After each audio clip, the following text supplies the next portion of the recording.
Gather round, everybody.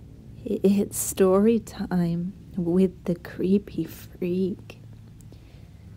These stories were told to me by an ex-boyfriend who I was in a relationship with for 5 years. Let's call him John. John was raised by his single mother who, when he was 5, became a born-again Christian. She was hardcore and she dragged him to church every single day. She even made him stand outside Westminster Abbey handing out leaflets for the church for hours after school. She prayed constantly and donated every spare penny she had to them as well. Every word spoken to her son was drawn from the fear that she might end up in hell. And even when I met him in his 20s, he was no longer Christian, but he was still affected by those fears. John told me something, though, one day that scared the shit out of me. He said he was about 6 or 7, and his mother had, as usual, taken him to church after school. The church had a couple of 100 people make up the congregation, so there were rows and rows of chairs that he remembers crawling under and messing around on as he waited for his mum.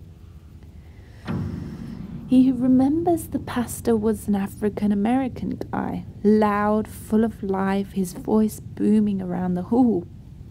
John remembers him telling a Bible story.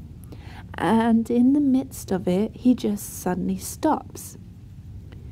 John follows his line of sight and sees the pastor staring at a pretty little blonde girl in the first row. She had big blue eyes and 2 plaits to her waist. She was wearing a pink dress and she was swinging her legs back and forth because she was too short for the chair. After what seemed like ages, the pastor asked her for her name. "What's your name?" he said. His eyes were narrowed and forehead creased, but the audience didn't seem to notice the change in him that John had picked up on. They were all giggling and eyeing. The pastor again asked, "What's your name?" "Miranda, John thinks," she said. Suddenly, the pastor's demeanor completely changed, and bending to look over the stage at her, he shouted, "I said, what's your name?" There was immediate silence.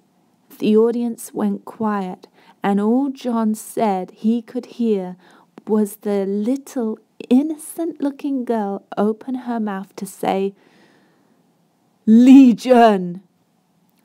And he said it was as though 1,000 voices rang out of her mouth.